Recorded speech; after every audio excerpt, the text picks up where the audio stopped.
नमस्कार मंडळी, आपली परंपरा या आपल्या मराठी चॅनलवर आपल्या सर्वांचे सहर्ष स्वागत आहे. मंडळी, हिंदू कालदर्शिकेनुसार आश्विन महिन्याच्या कृष्ण पक्षाच्या 12व्या दिवशी वसुबारस हा सण साजरा केला जातो. दिवाळीच्या सुरुवातीला येणारा वसुबारस याला गोवत्स द्वादशी असे देखील म्हणतात. तर वसुबारस म्हणजे काय? या दिवशी गाय वासरांची पूजा का केली जाते आणि ही पूजा कशी करायची? या दिवशी काही स्त्रिया उपवास देखील करतात. तर हा उपवास कसा करायचा? याचा व्रतविधी काय आहे? या सणाला एवढे धार्मिक महत्त्व का आहे? यामागची कथा काय आहे?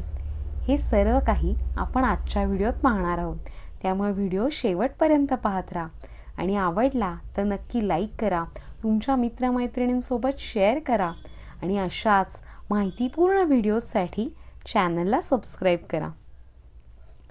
मंडळी, भारतीय संस्कृतीत दिवाळी सणाला विशेष महत्त्व आहे. हिंदू धर्मातील सर्वात मोठा सण म्हणून दिवाळीलाच मान आहे. तर वसुबारस म्हणजे गाय आणि वासरू.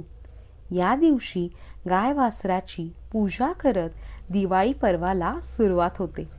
यंदा 9 तारीख या दिवशी वसुबारस साजरी केली जाणार आहे. या निमित्त जाणून घेऊया या दिवसाचे धार्मिक महत्त्व काय आहे आणि व्रतविधी काय आहे.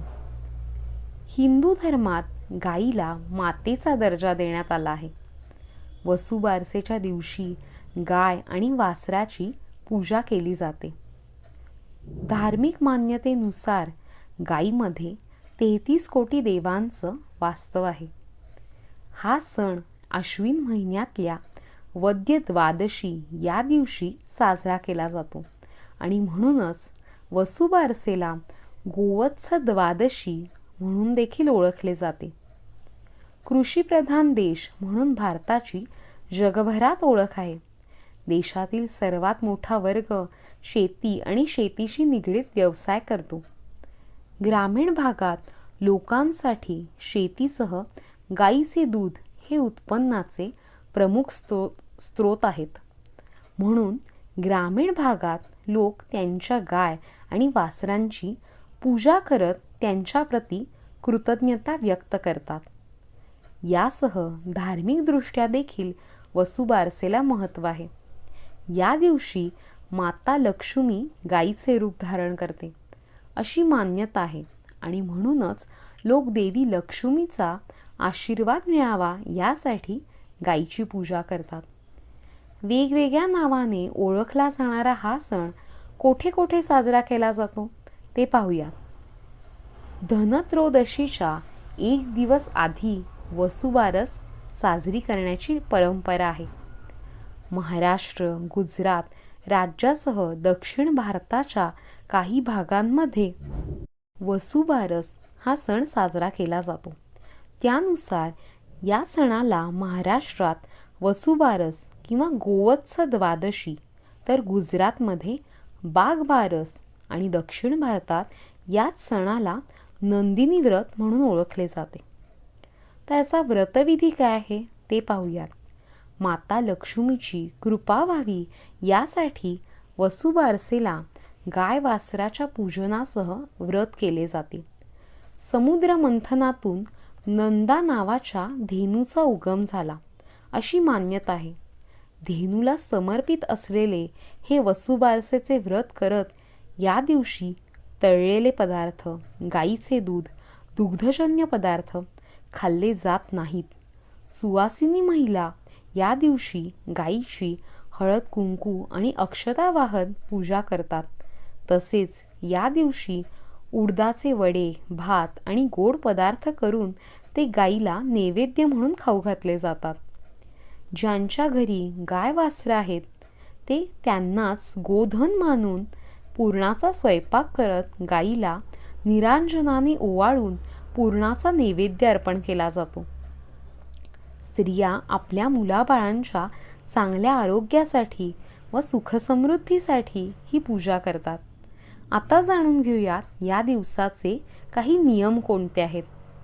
स्त्रिया या दिवशी दिवसभर उपवास करतात. या दिवशी गहू आणि मूग खाल्ले जात नाहीत. तर हे का खाल्ले जात नाहीत हे आपण जी कथा ऐकणार आहे ना त्यातून आपल्याला समजेल. तर स्त्रिया बाजरीची भाकरी आणि गवारीच्या शेंगांची भाजी खाऊन उपवास सोडतात. या दिवशी दूध, दुधाचे पदार्थ, तळलेले पदार्थ खात नाहीत. या दिवशी तव्यावर बनवलेले पदार्थही खाल्ले जात नाहीत. गायीप्रती कृतज्ञता म्हणून हा सण साजरा केला जातो.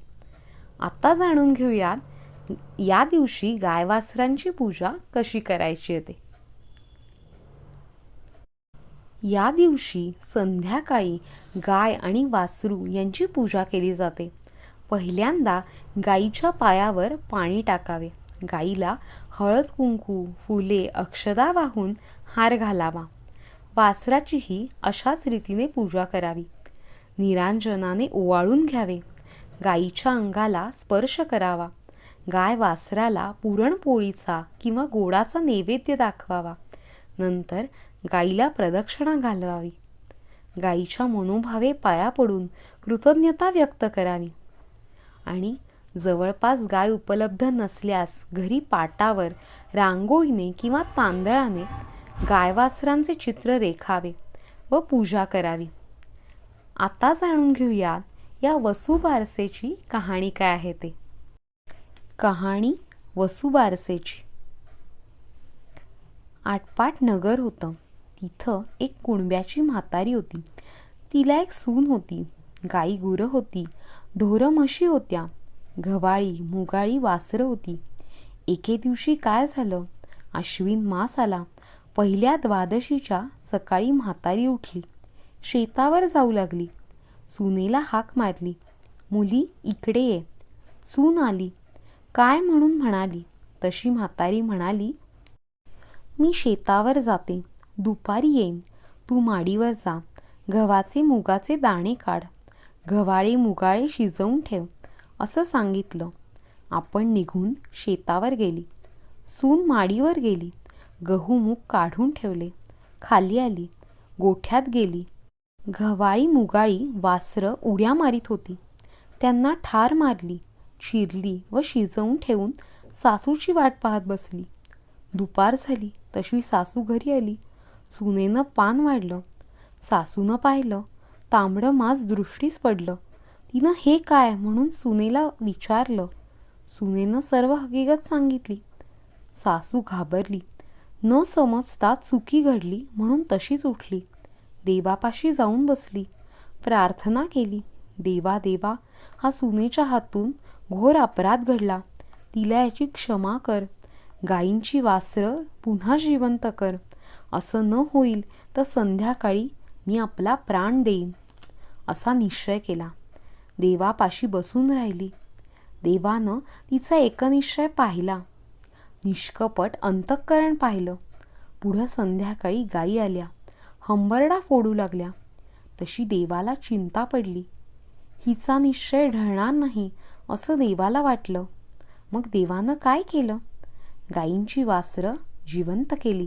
ती उड्या मारीत मारीत प्यायला गेली. गायींचे हंबरडे बंद झाले. म्हातारीला खूप आनंद झाला. सुनेला आश्चर्य वाटलं. तसा सर्वांनाच आनंद झाला. नंतर म्हातारीनं गाई गोऱ्यांची पूजा केली. स्वयंपाक करून नैवेद्य दाखवला. देवाचे खूप आभार मानले. नंतर आपण जेवली, आनंदी झाली. तसे तुम्ही आम्ही हो.